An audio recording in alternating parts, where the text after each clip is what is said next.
Salut à toutes et à tous et bienvenue à une nouvelle émission. Elle, évidemment, c'est toujours un plaisir, un bonheur qui est là pour nous partager un moment ensemble avec vous à la rencontre d'une femme, bien sûr. Donc, vous connaissez, c'est une madame qui nous joigne tous les semaines, qui raconte nous sur la vie de femme, ce parcours, mais qui à son tour est capable aussi empower les autres madames, qui sont capables de retrouver autres à travers sa bonne femme merveilleuse qui nous joigne tous les semaines. Et vous connaissez, nous faisons rouler un petit peu à travers l'île. Hein.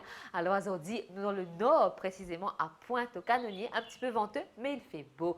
Alors, nous venons une jeune femme qui s'appelle Aurélie Talbot, qui est notre life coach et counselor. Alors, life coach, c'est probablement un terme qui est entendu dans une conversation, dans un film, à la radio, à la télévision, mais qui est un life coach? Qui fait nous bizarre qui est un life coach? Autant de questions qui nous, comme des mortels, nous posent nous, qui nous peut-être forcément pas la réponse. Et souvent, nous pensons qu'un life coach, il y a un psychologue, il y a un psychothérapeute ou un psychiatre. Or, pas du tout. Donc, bien sûr, c'est une dimoune qui a l'écoute, mais contrairement aux médecins, elle ne prescrit pas de médicaments, entre autres. Donc, c'est des affaires qu'il peut expliquer nous au cours de l'émission. Et bien sûr, elle pousse à répondre à pratiquement toutes les autres bonnes questions. Bonjour Aurélie. Bonjour Clara, merci de m'accueillir ici aujourd'hui et surtout dans ton émission Elle. Mais c'est un plaisir. Et oui, c'est un plaisir pour moi aussi de juste partager un petit moment aujourd'hui ensemble avec toi. Oui, alors comme je dis, beaucoup de questions, beaucoup d'interrogations. Oui. Aurélie, donc avant tout, vous étiez destinée à être life coach, il me semble, mais, mais avant tout ça, il y a quand même une petite histoire derrière. Oui, voilà. J'ai quand même mon parcours derrière la coach, la counselor. Donc, pour moi, depuis toute petite, on s'imagine un petit peu certains métiers. Mais au moment où on quitte l'école, surtout ici à Maurice, il y a certains métiers de type qui nous viennent en tête. Oui. Et pour moi, à cette époque-là, je m'imaginais plus dans le monde de la finance, la comptabilité. Et j'ai fini par obtenir une bourse pour justement poursuivre mes études, faire une licence donc, en finance et compta. Et donc au fil des années, pendant 5 ans, j'ai exercé dans ce milieu. Mais après, arrivé à un moment donné, je pense qu'il y en a beaucoup qui peut-être au cours de leur carrière, à un moment donné, ont pu ressentir comme un vide. Capable de nous ressentir OK, nous capables contents, ça qui nous peut faire, mais sans plus, il y a quand même un manque, un vide quelque part. Voilà. Donc, c'est une routine qui s'installe. Voilà, exactement. Et qu'on n'est pas à sa place, que c'est pas en train de nous aider à nous épanouir, à nous développer et qu'on est fait pour quelque chose d'autre.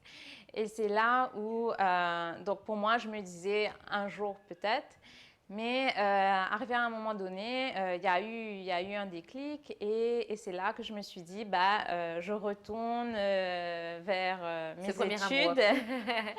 Je retourne vers mes études et justement donc pour étudier par rapport au life coaching, au counseling. Bon, c'est surtout pour avoir la base parce que quand on parle de counseling, de coaching, c'est être un guide quelque part et c'est quelque chose qui ne s'apprend pas forcément dans les livres. Voilà, quand on parle de la vie ne s'apprend pas dans les livres.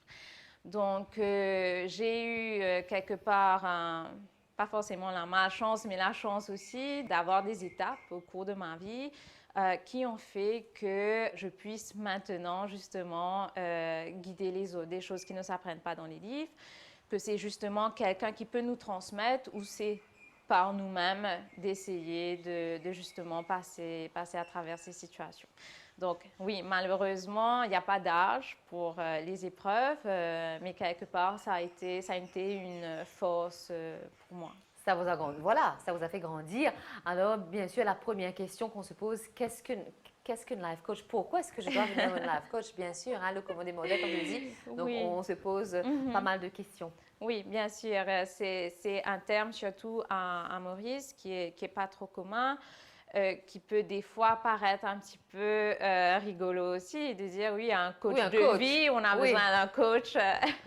On peut se gérer soi-même. Voilà, c'est plus facile de dire, voilà, je vois le psy ou la psy que de dire, je vois un life coach. Voilà, ça sonne un peu bizarre, mais c'est vrai que Bon, c'est un terme, mais pour comprendre un petit peu à l'arrière le concept, justement quand on compare avec les psychothérapeutes ou les psychiatres par exemple, moi, ce que je fais, l'accompagnement que je fais, c'est surtout avec ceux qui sont comme toi et moi, d'accord? On n'a pas de dysfonctionnement mentaux spécifique, ou de pathologie.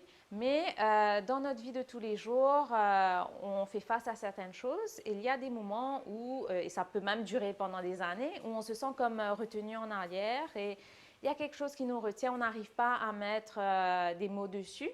Et donc, on n'arrive pas à avancer. Donc, c'est un sentiment de mal-être et voilà, qu'on accumule en fait. Exactement. Donc, ceux qui viennent me voir peuvent très bien aussi aller voir un psychothérapeute. Certainement. Voilà. Et même en termes de coaching, il y a différentes façons d'opérer. Bien sûr, on parlera de ces différentes façons et puis des difficultés, des problèmes communs, mais vraiment parler du life coaching. Oui, exactement. Donc, alors, si tu veux, c'est un accompagnement justement, à aller essayer de comprendre. Moi, c'est ma technique à moi. Il y a bien sûr des fois, certaines personnes, quand elles viennent, elles espèrent quelque part un peu un coup de baguette magique. Oui. Mais ce n'est pas ça. Donc, c'est vraiment d'utiliser le présent, ce qui se passe dans notre présent, d'accord, pour essayer de pouvoir avancer. Mais il faut quand même regarder un petit peu en arrière. Et à ce moment-là, donc il y a un travail qu'on fait ensemble parce que des fois, on n'a pas forcément le recul. C'est ça que je dis, des fois, ça peut paraître rigolo, pourquoi on a besoin de quelqu'un pour gérer sa vie, mais on n'a pas forcément le recul qu'il faut pour nous aider à voir vraiment ce qui se passe, avoir une bonne perception de la situation. Mais qu'est-ce qui nous empêche d'avoir ce recul? Qu'est-ce qui nous empêche de voir les choses? On ne veut pas les voir ou...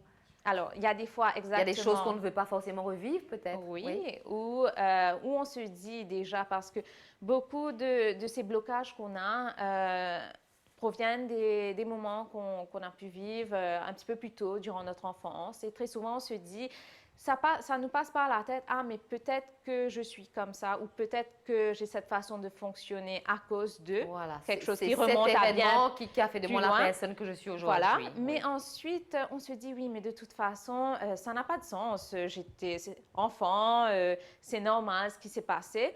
Donc, on a tendance à se mentir à soi-même et à se protéger, à ne pas vouloir à zapper cette partie de notre vie. Voilà. Ce n'est pas forcément la meilleure des choses à faire. Alors, on va reprendre cette conversation, Aurélie, juste après une petite chanson pour vous.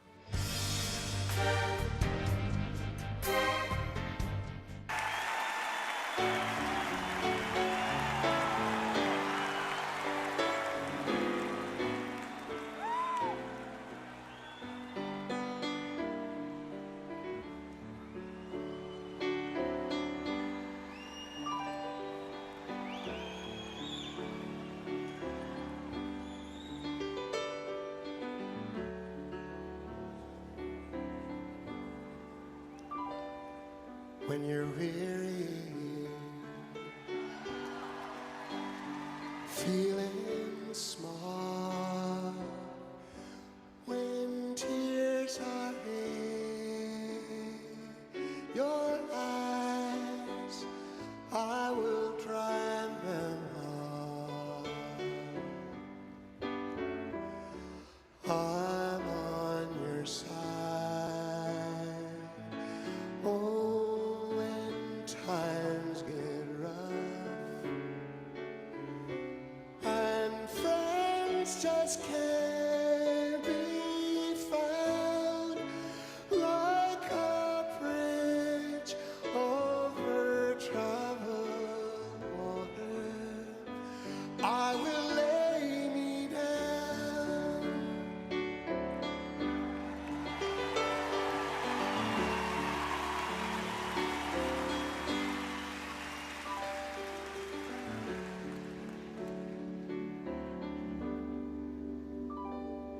When you're down and out, when you're on the street, when evening falls so hard, I will comfort you. I'll take you apart. Don't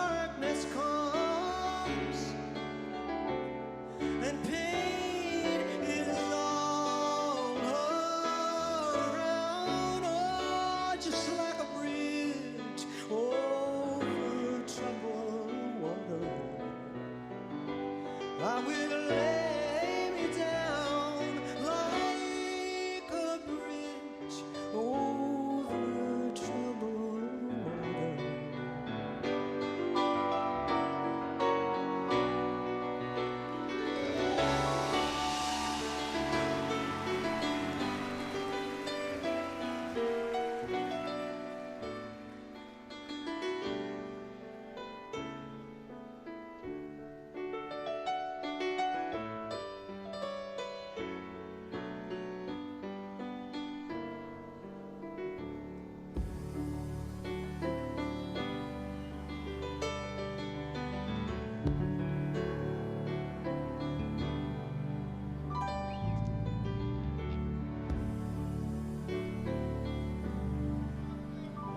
Sail on, silver girl, sail on by. Your time has come to shine, and all your dreams are on their way. See how they shine. Ooh, if you need a friend, I'm sailing right behind, like a bridge over troubled water. I will hitch your ride, like a bridge over troubled water. I will hitch your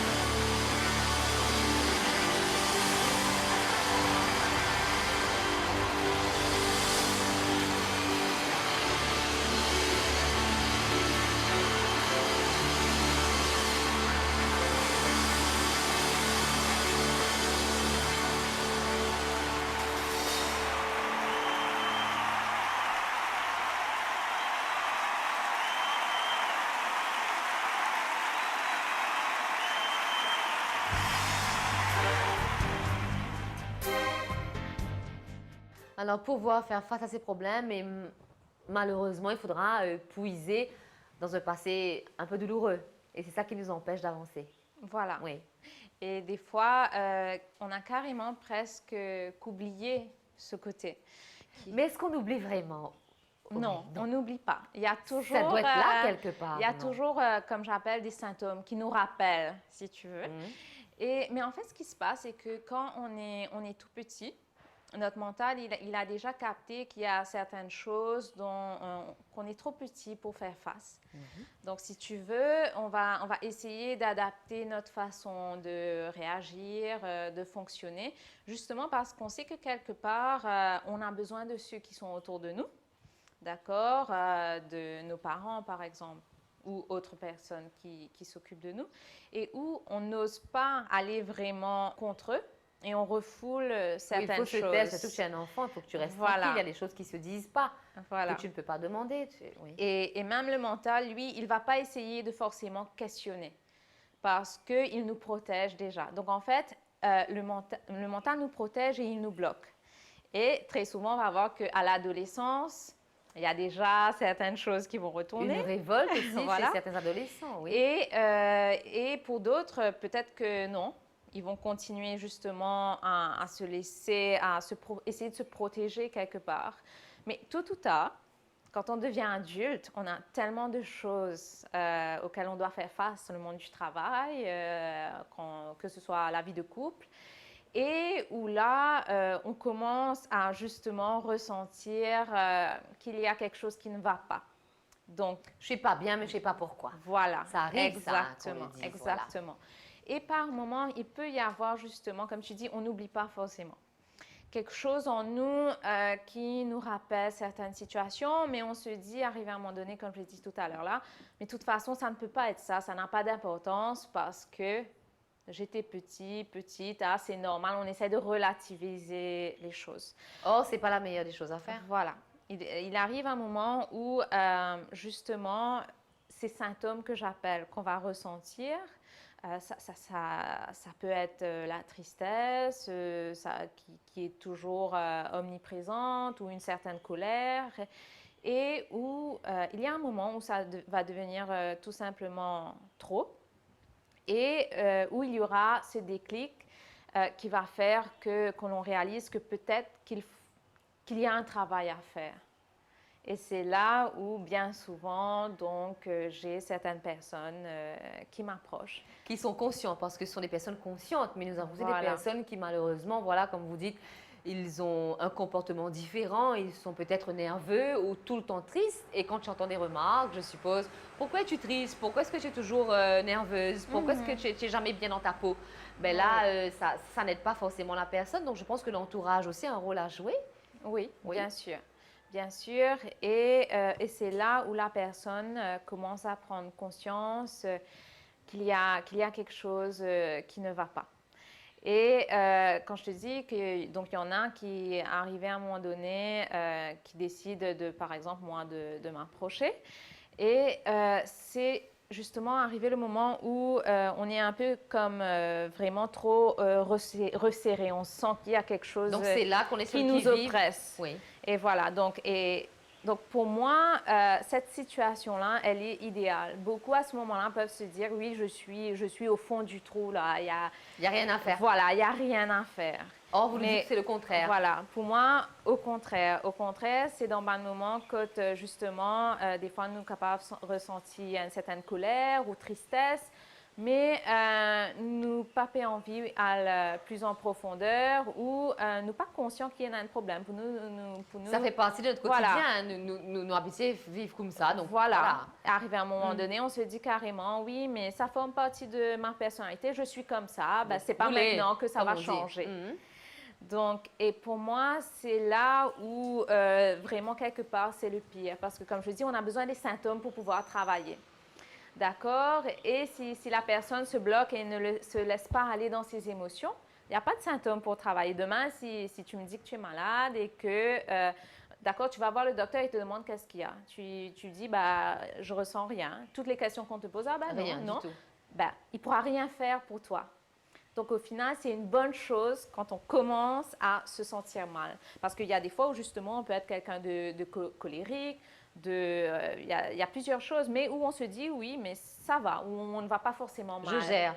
Et vous avez parlé d'émotions, de sentiments souvent. Hein, on entend chez certaines personnes voilà, qui ont vécu des choses difficiles, malheureusement.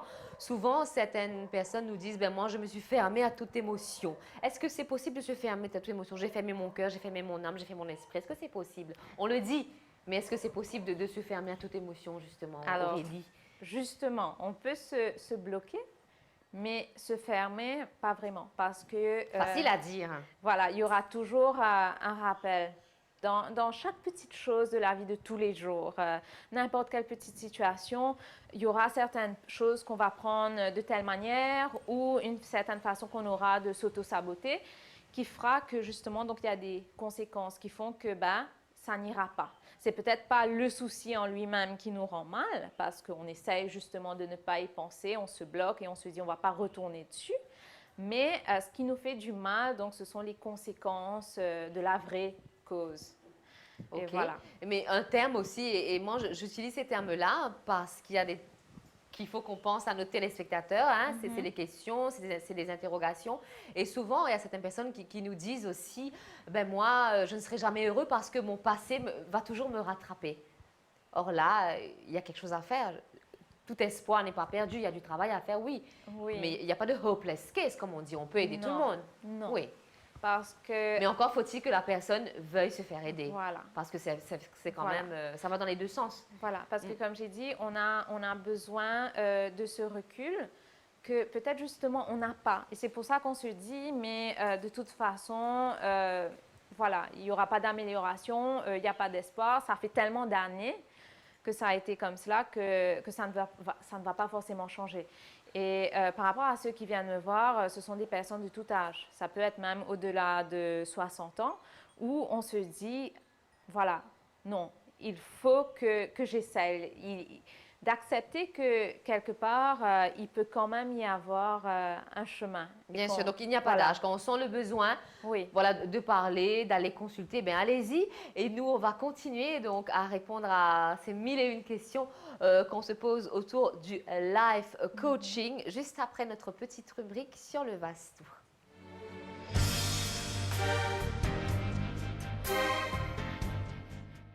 Bonjour tout le monde. Donc aujourd'hui, je vais vous inspirer une petite astuce qui est capable d'implémenter dans la vie pour apporter beaucoup plus de chance pour 2019. Alors, comment 2019 a commencé et comment 2019 peut passer? Alors, s'il y a quelque chose qui peut mal passer, vous implémentez une petite astuce. Effectivement, vous trouvez que petit à petit, il y a beaucoup de changements positifs qui peuvent arriver. Alors, 2019, 2, 0, 1, 9. Nous faisons total 2019. Donc, 2 plus 0, plus 9, plus 1.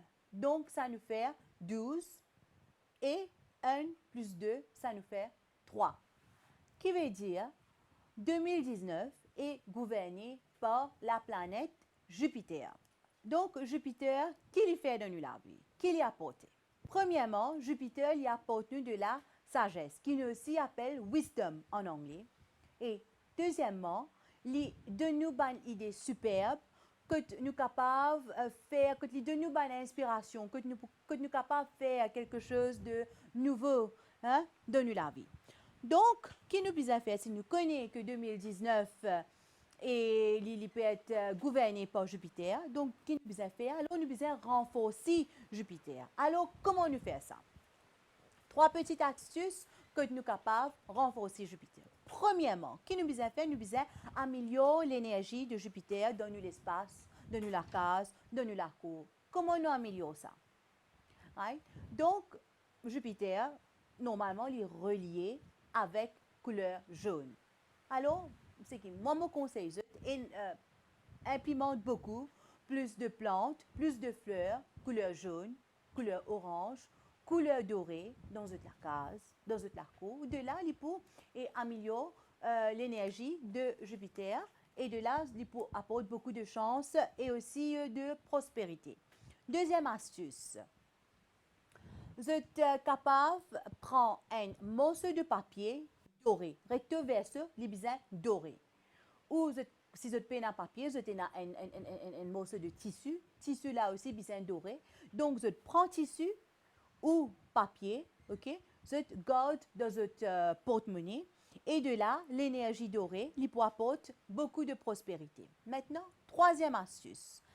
Jupiter, c'est Guru. Guru, c'est un prof, c'est un professeur, c'est un teacher. Alors, un Guru qui lui fait normalement. Guru, il donne, il share, il donne knowledge, il donne la connaissance, il partage la connaissance. Alors, pour nous faire Jupiter content, pour nous améliorer l'énergie, qu'est-ce que nous devons faire? Nous aussi, nous devons donner. Nous devons faire donation. Maintenant, quand nous faisons cause de donation, surtout par rapport à la planète, nous devons être vraiment spécifiques. Comme on peut dire donation, c'est ne pas quand nous faisons que Jupiter, il y a certaines choses qui sont vraiment spécifiques qui nous besoin donner. Nous ne sommes pas capables, par exemple, de un blanket ou un truc qui est en noir. Alors, quand nous faisons que Jupiter, nous pouvons bien préciser que ça doit être quelque chose jaune. Alors, quand nous faisons cause donation, de préférence, si nous pouvons donner pour Jupiter, ça doit être quelque chose qui est doux. Par exemple, nous sommes capables de faire donation besan, le doux. Right? Nous sommes capables de le doux. Maintenant, si quelqu'un ou quelqu'une peine le doux, il peine ses finances pour faire donation de le doux, que vous capable de faire, ou capable de garder un petit sachet de turmeric, comme on dit safran, kesel, safran, turmeric, ok, ou garder ou faire donation. Donc, si vous pouvez implémenter ça, 3 astuces, ça ne peut pas faire au commencement, ou capable de faire maintenant, vous trouvez qu'il peut y avoir beaucoup de changements positifs qui peuvent arriver parce qu'effectivement, 2019 est gouverné par Jupiter. Merci beaucoup. Au revoir.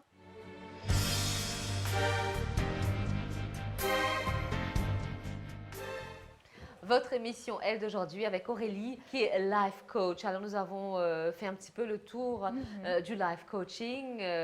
Quand, voilà, il y a un problème, il faut qu'on puisse aller de l'avant et se faire aider. Il n'y a pas d'âge, hein? Oui.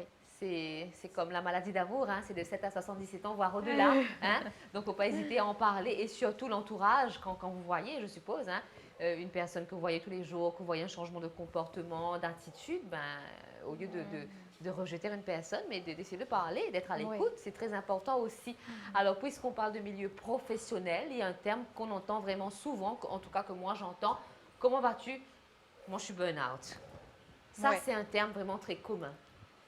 Voilà, qui revient. Et c'est vrai que quand on parle de burn-out, il y a cette connotation au milieu professionnel. Mais ça ne se limite pas qu'à ça. C'est aussi pour le papa qui a besoin de subvenir aux besoins de sa famille, la maman qui elle aussi peut-être a besoin de subvenir aux besoins ou pour de s'occuper de leurs enfants. Il y a différentes situations comme ça ou même face à la maladie. Donc, qui peut faire qu'on arrive à un certain stade où on se sent justement en situation de burn-out. C'est-à-dire qu'on est simplement dévidé de toute notre énergie. Et qu'on n'en peut vraiment voilà. plus. Même si on prend des vacances, il n'y aurait rien à faire. Voilà, exactement. Donc, justement, il peut y avoir des petits remèdes comme ça, des vacances, etc., qui peuvent nous aider à souffler un petit peu. Mais derrière, il y a très souvent peut-être quelque chose d'un petit peu plus profond. Plus profond, exactement. Et c'est là où je disais tout à l'heure là qu'il n'y a pas de baguette magique. D'accord? Et ce que je dis aussi souvent à ceux qui viennent me voir, moi, mon objectif, c'est que vous puissiez vous-même être votre propre guide, que vous appreniez comment avoir ce recul pour pouvoir avoir la bonne perception de ce qui se passe. Et pour qu'ensuite, quand vous partez, je ne vais pas vous revoir après 6 mois, vous retourner, parce que si on n'est pas conscient de ce qu'il y a à la source, et ce qu'il y a à la source, c'est souvent cela qui va initier plusieurs soucis au cours de notre vie.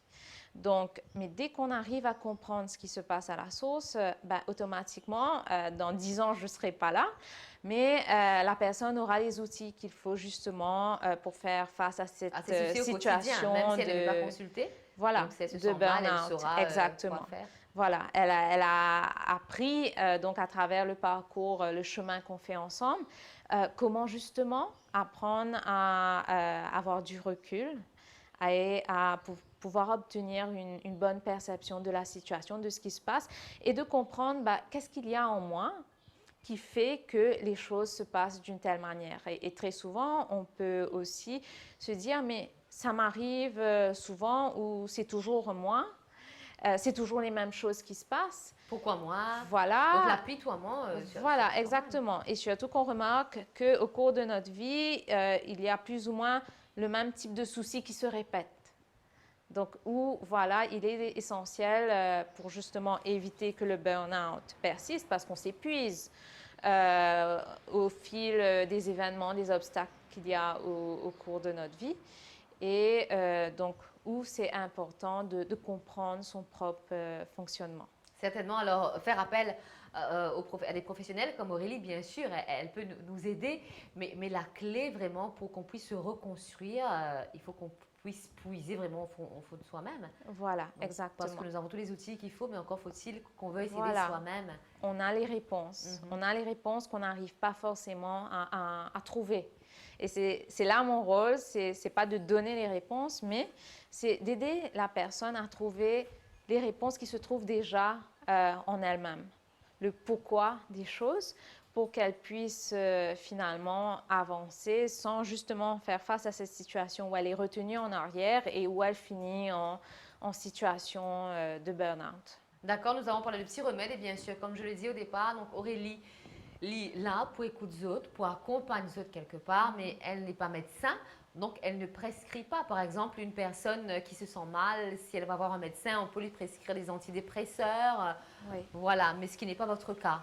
Voilà, oui. Non. Donc, vous, vraiment, c'est le dialogue.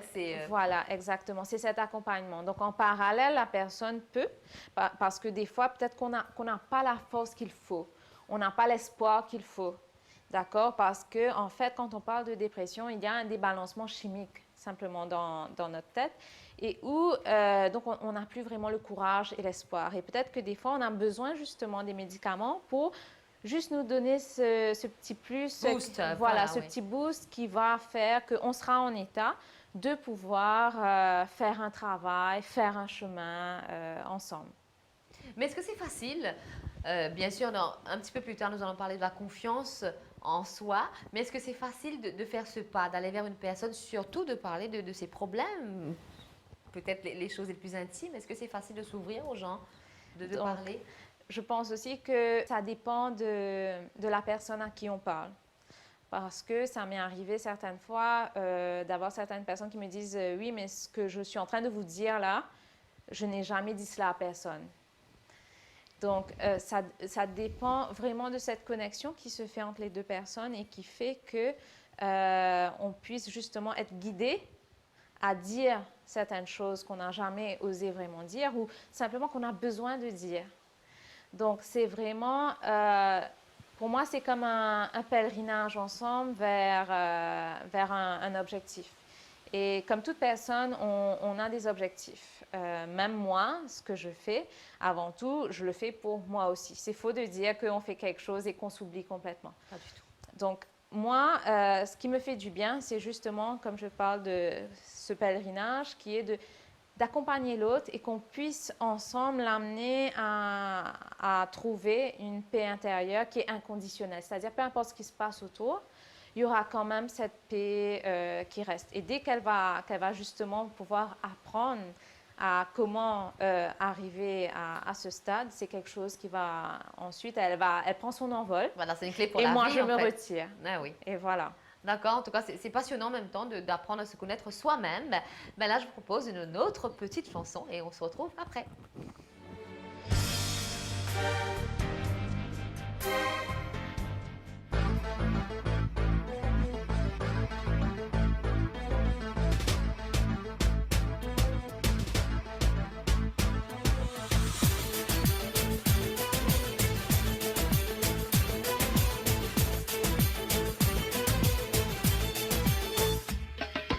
Takmış koluna elin adamını beni orta yerinden çatlatıyor. Ağzında sakızı şişirip şişirip arsız arsız patlatıyor. Biz böyle mi gördük babamızdan, ele güne rezil olduk. Yeni adet gelmiş eski köye bak, dostlar mahvoldu. Seni gidip fındık kıran, yılanı deliğinden çıkaran, kaderim püsküllü belam, yakalarsam. Seni gidip fındık kıran, yılanı deliğinden çıkaran, kaderim püsküllü belam, yakalarsam.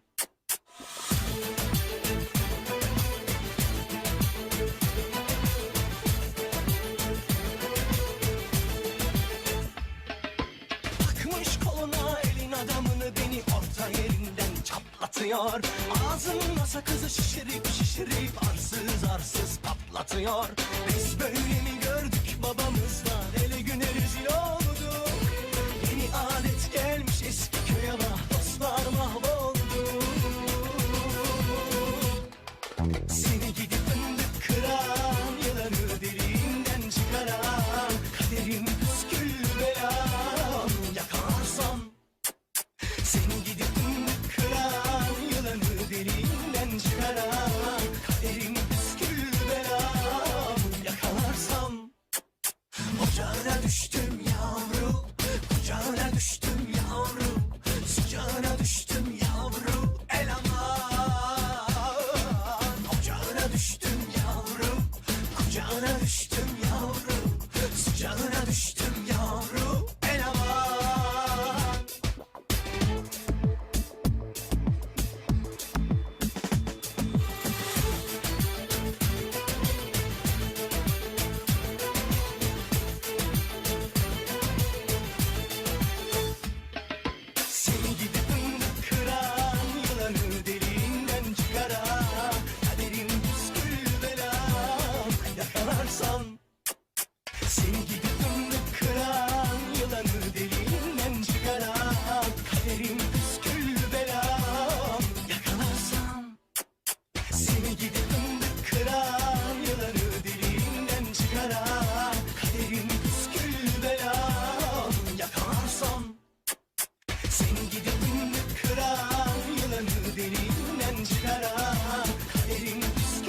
varsa.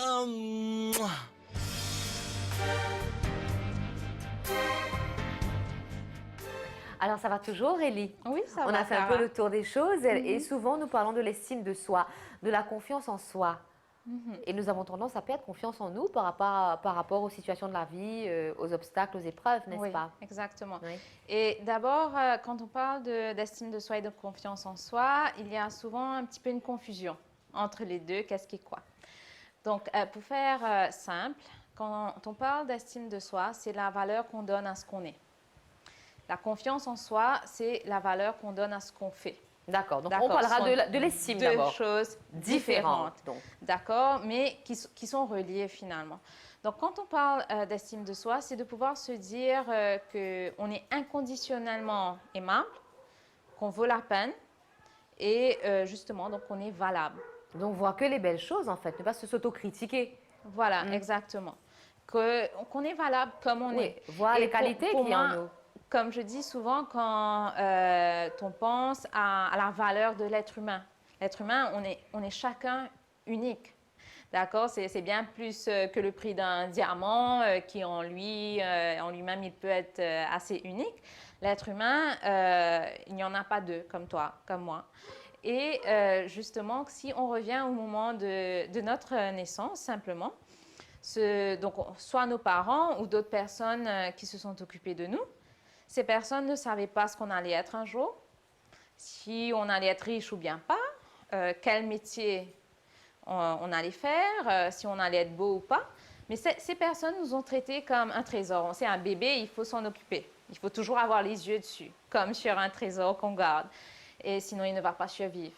Donc, ces personnes ne savaient rien de nous. Mais on était valable juste parce qu'on respirait. On avait notre place ici, juste parce qu'on est venu au monde. Donc, mais très souvent, donc pour venir sur la confiance en soi, où on a tendance à faire un peu une confusion et où on se dit, oui, je vaux la peine si j'ai bien fait telle ou telle chose ou si les autres m'apprécient, d'accord, par rapport à ce que je fais. Et où là, ce sont deux choses complètement différentes. Donc, on peut très bien avoir quelqu'un qui a confiance en lui ou en elle. On peut commencer par rapport à l'enfance. Quand on a commencé à l'école, on ne connaissait pas trop les maths ou... Le b.a.-ba, on voilà. a appris, quoi. Mais on a appris et on a acquis une certaine confiance en nous au fur et à mesure où on comprenait, on arrivait à bien faire.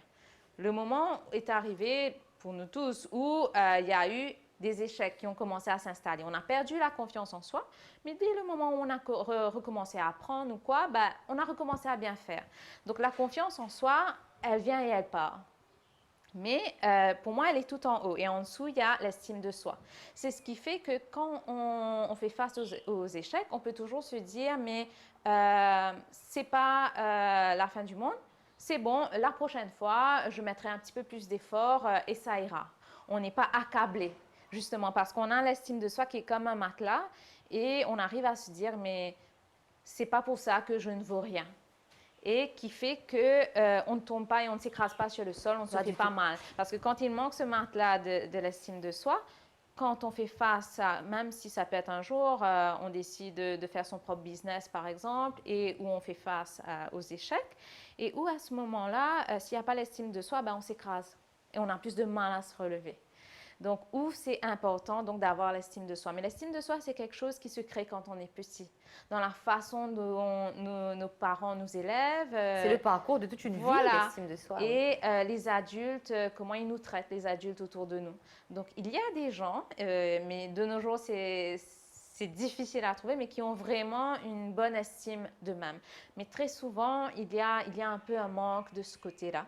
Donc, et ce qu'on fait, nous, on est arrivé à l'âge adulte et ce n'est pas aussi facile à reavoir l'estime de soi que la confiance en soi. Comme confiance en soi, ça part dépendant de ce qu'on arrive à faire. C'est la valeur de ce qu'on fait. Mais l'estime de soi, donc, arrivé à l'âge adulte, pour nous, la méthode la plus simple d'essayer de regagner cette estime, on utilise le regard des autres. Et c'est pour ça qu'on devient assez instable.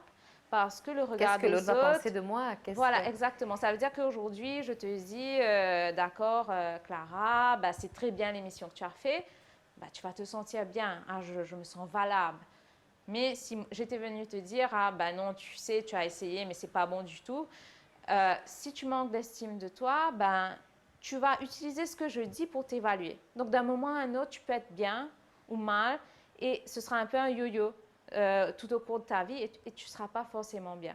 Mais justement, par rapport à ces remarques, Aurélie, les remarques, on appelle comme ça, qui ne sont pas forcément positives pour certaines personnes, qui ne les prennent pas bien. Donc, est-ce que, bien sûr, ça peut causer des problèmes, est-ce qu'ils peuvent se perdre eux-mêmes? Parce que ça aussi, c'est un terme qu'on entend, je ne me sens pas bien, je ne suis pas bien dans ma peau, je me perds moi-même. Est-ce que ces petites remarques, pas forcément positives, peuvent contribuer oui. à ceci? Oui, exactement. Parce que si on manque d'estime de soi-même, on va utiliser le regard des autres comme un baromètre pour se dire est-ce que je mérite d'être aimée, est-ce que je vaux la peine. Et donc c'est là la clé. La clé, c'est de pouvoir justement nourrir son estime de soi et de prendre conscience qu'on vaut la peine, on est aimable, on est valable, peu importe. No matter what. Il faut toujours puiser, comme je le dis, puiser en soi-même à la force de se reconstruire. Et en général, c'est vrai, hein, tout ceux qui viennent vous voir, c'est vraiment confidentiel, mais les problèmes les plus communs auxquels les gens font face, c'est surtout dans le milieu professionnel, dans le milieu familial. Alors, très souvent, quand on vient me voir, on me dit que ça peut être par rapport au travail, au couple, aux enfants. Mais ensuite, dès la première session de travail, on réalise que ça touche un peu à tout. D'accord? Donc, il n'y a pas vraiment de domaine spécifique, mais c'est la personne elle-même qui ne se sent pas bien, peu importe, dans le couple, dans le travail, etc. Ou juste, des fois, ce que j'ai souvent aussi, c'est qu'on me dit, ben, ça ne va pas, je ne sais pas pourquoi. Et voilà. Donc, c'est surtout par rapport à ce sentiment où on est arrivé à un moment de notre vie où ça devient trop difficile à gérer. Et là, justement, faire appel aux professionnels comme vous, voilà, ou même voir un psychiatre, un psychologue, quelqu'un qui puisse vous écouter, à qui vous pouvez vous confier sans aucun souci. Ben là, Aurélie, je pense qu'il est l'heure de manger. Je vous propose une petite recette.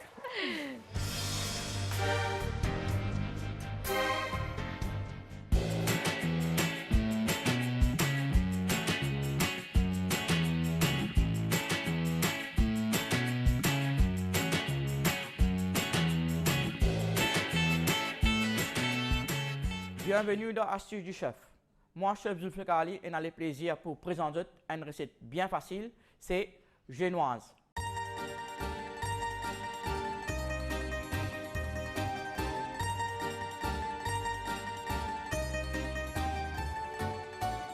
Nous avons besoin des œufs, du sucre, essence vanille et farine. Là, nous avons des œufs, nous mettons dans la batteuse. 4 œufs, nous avons une jolie génoise. C'est à peu près un génois de 10 personnes qui ont mangé. Nous ajoutons du sucre. Mais seulement, nous devons faire très vite. Il ne faut pas nous laisser là-dedans. Ça jaune de flamme pour cuire ça du sucre là. Ça veut dire que nous mettons là, nous mettons monter dans la batteuse pendant 10 minutes.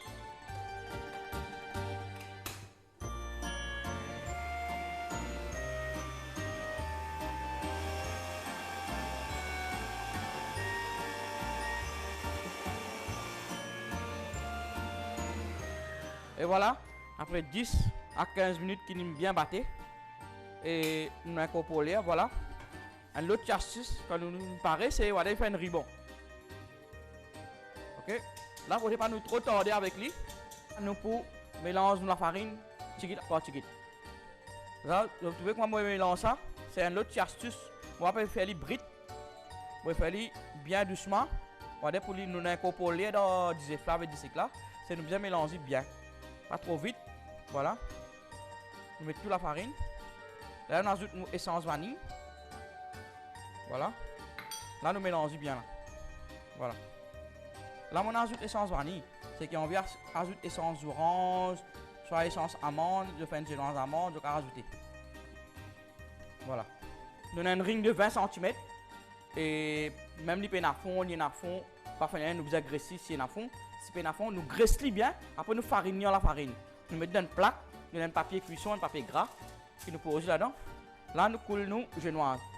Sans oublier, nous avons déjà fini de mettre mon four à 170 degrés, préchauffé 15 minutes avant de mettre mon génoise. Là, nous coulons génoise là-dedans. Là, je mets ça au four pendant 15 minutes. À celle-là, je fais une batteuse. À celle-ci, il y a la case pour une batteuse. Il y a une bain marée, une casserole de l'eau, c'est une bain marée. Il chauffe, il met moitié de l'eau là-dedans. Il met un bol là-dedans. Il casse des fleurs avec du cycle là. Il fouette avec sur la main jusqu'à les monter au bain marée. Après, même style qu'on met dans la farine, il mélange pareil. Les graisses semoule pareil. Il met là, four à 170 degrés. C'est juste ce qui fait la batteuse qui nous servit au bain marée avec la main. Voilà, après 15 minutes de cuisson, moi je noise pareil, je laisse refroidir. Là, je parle de démolir. Voilà, je démolis, c'est une autre astuce encore. Pour ne pas nous risquer comme ça, de vous casser, je prends le couteau. Ça, c'est une autre astuce qui me passe li. Voilà, là. Voilà. Là, on démolit là. Voilà. Fini pareil.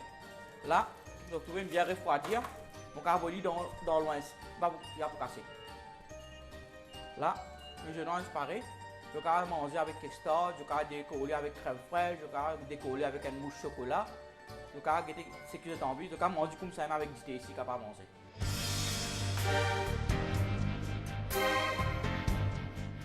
Alors Aurélie, quand ces personnes viennent vous voir, il y a un suivi à faire sur le long terme, sur le court terme, comment ça se passe? Donc, Vous pourrez détecter le problème dès le premier jour?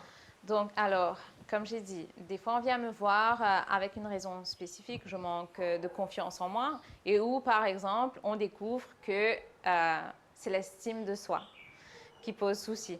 Donc, effectivement, donc à ce moment-là, il y a besoin de faire ce parcours ensemble pour essayer de comprendre qu'est-ce qui fait qu'il y a ce manque, par exemple, d'estime de soi. Parce que l'estime de soi, quand on a une mauvaise estime de soi-même, ça affecte plusieurs domaines de notre vie.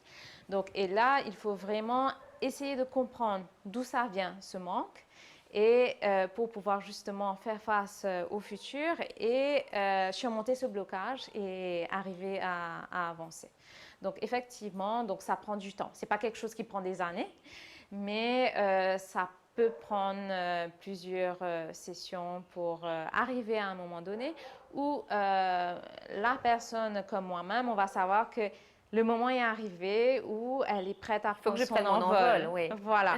Bien que très souvent, la personne me dit, elle sait quelque part qu'elle est prête, mais il y a quand même un peu une appréhension. Oui, on est tous Donc, humains. Oui. voilà. Est-ce que peut-être je pourrais revenir encore une fois? Et là, je dis, OK, bah, on va prendre un peu plus de temps et après, on se reverra encore une fois. Donc, et quand la personne va mieux et qu'elle s'en va, est-ce qu'elle revient toujours dans quelques années où ça va? Elle a les clés pour la réussite? Non, jusqu'à maintenant, je n'ai pas eu qui que ce soit que la personne a dû retourner après. Donc voilà. c'est très positif. Alors Aurélie, bien sûr, hein, pour faire ce que vous faites, il faut avoir de l'empathie, ça se ressent, vous êtes très émotive, mais vous prenez beaucoup, vous recevez, mais il faut évacuer tout ça. Alors qui est Aurélie en dehors de tout ça? Donc, c'est vrai que ça peut paraître assez lourd à apprendre parce que, comme je disais, ce métier-là, pour moi, ce n'est pas quelque chose qui s'apprend dans les livres. C'est quelque chose qu'on a en nous, justement, la capacité d'écouter et surtout de ressentir ensemble avec l'autre. Vraiment que ce soit, comme j'aime dire, un pèlerinage ensemble. Ce n'est pas la personne qui fait le chemin, on le fait ensemble. Donc, c'est sûr que je ressens les choses ensemble avec elle. Mais qu'est-ce qui fait que ça ne me plombe pas quelque part? C'est que pour moi, j'arrive à voir dedans que la personne est en train d'avancer vers son épanouissement. Que les symptômes qu'il y a sont là pour une raison. Les choses qui nous arrivent, les épreuves qui nous arrivent, c'est toujours pour nous amener à quelque chose de meilleur. C'est à nous-mêmes de décider si on veut s'apitoyer sur son sort ou d'utiliser ça pour essayer d'avancer. Donc, j'arrive à voir devant ce qui attend la personne. Et ce qui fait que même si je ressens la douleur ensemble avec elle, je sais ce qui l'attend plus devant. Donc, c'est le meilleur. Voilà. Donc, ce qui fait que pour moi, il n'y a pas vraiment le besoin de justement d'extérioriser ce que je prends d'une certaine manière. Non, c'est naturel. D'accord. Et alors, rapidement, avant de partir, peut-être quelques petits conseils pour notre vie quotidienne, quand on se sent mal dans sa peau, je ne sais pas. Qu'est-ce qu'il faudrait faire avant de venir consulter ou de venir vous voir? Genre, je suis au bureau, je vais pas bien, j'étouffe, je vais piquer une crise. Alors, très souvent, ce qu'on fait justement quand on fait face à un certain mal-être et qu'on sent justement qu'on est opprimé par tout ce qu'il y a autour de nous, on a tendance à se refermer. Et on dit bien des fois qu'on est dans un monde de requins et qu'il faut ne pas trop se donner. Mais pour moi, c'est tout l'inverse. Parce que là, le souci, c'est que très souvent, on recherche ce dont nous avons besoin à l'extérieur de nous-mêmes. Toujours. Dans tout ce que j'ai entendu, il y a un vide qui reste. Et il y a aussi des déceptions qui s'installent. Donc pour moi, la clé, c'est vraiment de continuer à donner. Peu importe ce qui se passe. Clara, quand vous avez des moments dans votre vie où tout s'écroule, ça peut être n'importe quoi dans le milieu professionnel, familial, la perte de quelqu'un, la perte d'une société, une entreprise qu'on a établie. Dans ces moments-là, on peut justement donc se sentir perdu. Et il y a toujours les autres, avec leurs mots d'encouragement, qui vont nous porter un petit peu. Mais ce n'est pas ça qui nous aide à avoir envie de continuer. Ça nous fait du bien, ça nous donne un certain réconfort, mais il y a un certain bout où les autres ne peuvent pas faire pour justement nous donner l'envie de continuer et pas juste d'en finir, quoi. Arrivé à un moment donné, il y en a qui malheureusement se disent c'est mieux peut-être d'en finir. Mais la solution, qu'est-ce qui fait que ce petit bout que les autres n'arrivent pas à faire pour nous donner, avoir envie de continuer, au final, ce n'est pas donc l'amour qu'on reçoit, mais c'est l'amour qu'on a en nous. C'est ça qui fait qu'on se dit, d'accord, peu importe ce qui s'est passé, j'ai envie quand même de faire telle ou telle chose. Simplement, aujourd'hui, j'ai envie de m'asseoir là, de prendre un thé et d'apprécier ça.